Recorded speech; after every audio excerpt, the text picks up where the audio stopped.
स्वागत है आपका एक और नई वीडियो में। आज आपको बताने जा रहे हैं 32 कमर की पैंट और 23 लूज की। सबसे पहले हमें नाप के अंदर ये जो 24.5 लिखा है ये दिखा दो। ये 24.5 है अंडरलेग।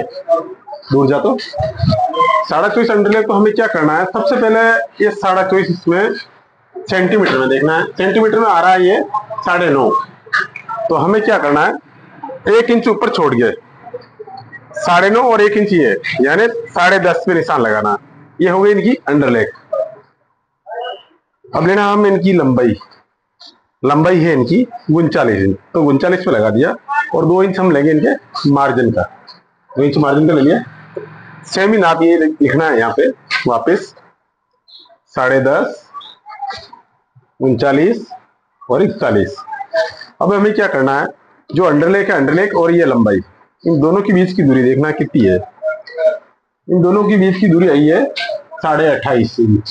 28.5 इंच में 2 का भाग देना है यानी 14.25, यानी ये 14.25। हमें इससे 1.5 इंच कम करके घुटने का निशान लगाना है, यानी 13.25 पर निशान लगाना है। ये 1.5 इंच कम कर दिया, 14.25 वैसे 1.5 इंच कम करेंगे तो 13.25 आएगा। अब क्या करना है, हमें ये जो मोरी है मोरी से 6 इंच ऊपर हमें निशान लगाना है। ये लगा दिया। ये निशान है मोरी का। ये भी मोरी है और ये भी मोरी है। इनका भी मैं रीजन बताऊंगा, ये मोरी कैसे है और ये मोरी कैसे है। सबसे पहले हम मार्क कर लेते हैं इस प्रकार से। इसके लेके आप मार्क कर सकते हो या फिर जो एल वाली स्केल है उससे एक तरफ निशान करके आप एल वाली स्केल से दोनों निशान एक साथ हो सकता है। कर लिया। फिर बाद में ये जो किनार है यहाँ पे ऐसे ऐसे करके हमें एक निशान लगाना है बार बार। अब इनकी सीट है 36 इंच। 36 का चौथा भाग 36, 18, 9 और 1.5 इंच फलाई का, यानी 10.5। 10.5 दूने 21 और इनकी लूज आ रही है 23। तो लूज ज्यादा है और सीट कम है तो हमें लूज के हिसाब से सिलना पड़ेगा। 1 इंच माइनस करके 22 मान के चलेंगे। 22 का दूसरा हिस्सा होता है 11।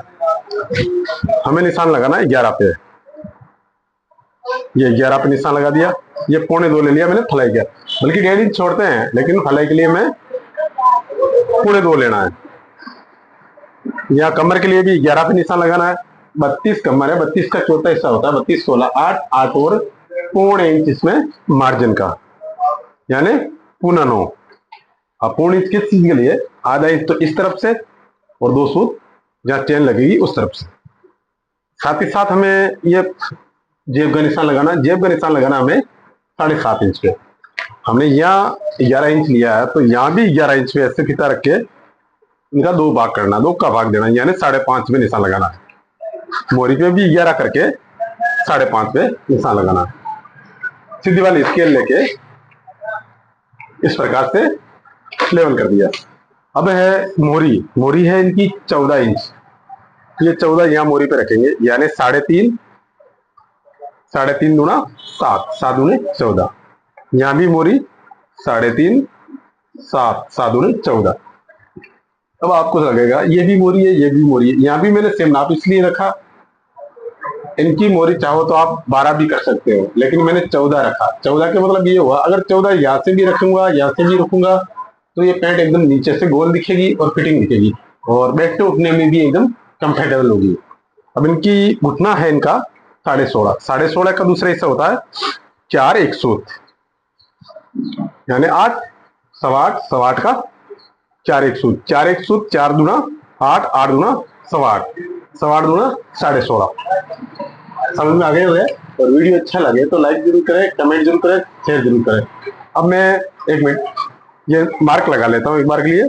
ये सामने वाले पेज से इस प्रकार से जो जो हमें निशान मिल रहा है मिला देना है। स्केल से सीधी स्केल से मिलाना है। अब हमें ये राउंड वाली स्केल लेना। मैं लेता हूँ इनको 20 नंबर पे, ज्यादा फिटिंग के लिए और कम फिटिंग के लिए 17-18 इंच में लेता हूँ। अब देखते हैं कहाँ पे मिल रही है। ये मिल गई यहाँ पे। ये मिली है स्केल 17.5 पे मिली है। ये 17.5 पे निशान लगा दिया और यहाँ राउंड वाली स्केल लगा के इस प्रकार से, और साथों साथ ये ऊपर से स्केल इस तरफ से थोड़ी डिगा के सामने करके और इस प्रकार से जेब का निशान लगा और जेब का निशान लगेगा। अब क्या करना, हम सीधी वाली स्केल लेके फिर सामने वाले फलाई के लिए इस प्रकार से लाइन मारना है। अब ये ध्यान रखना है, यहाँ 2.25 लिया तो यहाँ भी 2.25 पे चेन लगेगी। तो मेरा तो रोज का काम है, तो गोलाई के लिए मुझे जरूरत नहीं पड़ती ऐसे, मैंने हाथ से लगा लिया। और ये 1.25 पे मैंने फीता लगा लिया। फीते की जरूरत नहीं है, आप फीता लगा सकते हो। फिर राउंड वाली इसके लेना, हल्की राउंड के लिए। ये सामने जो जितने भी कस्टमर होते हैं उनके ज्यादातर के 95% के पेट बार होता है। पेट बार के लिए हमें ये कम से कम आधा इंच पौने सामने से झुकाना पड़ता है। ये है सामने के पेस। आगे के पेस के लिए और नया बना। Thank you.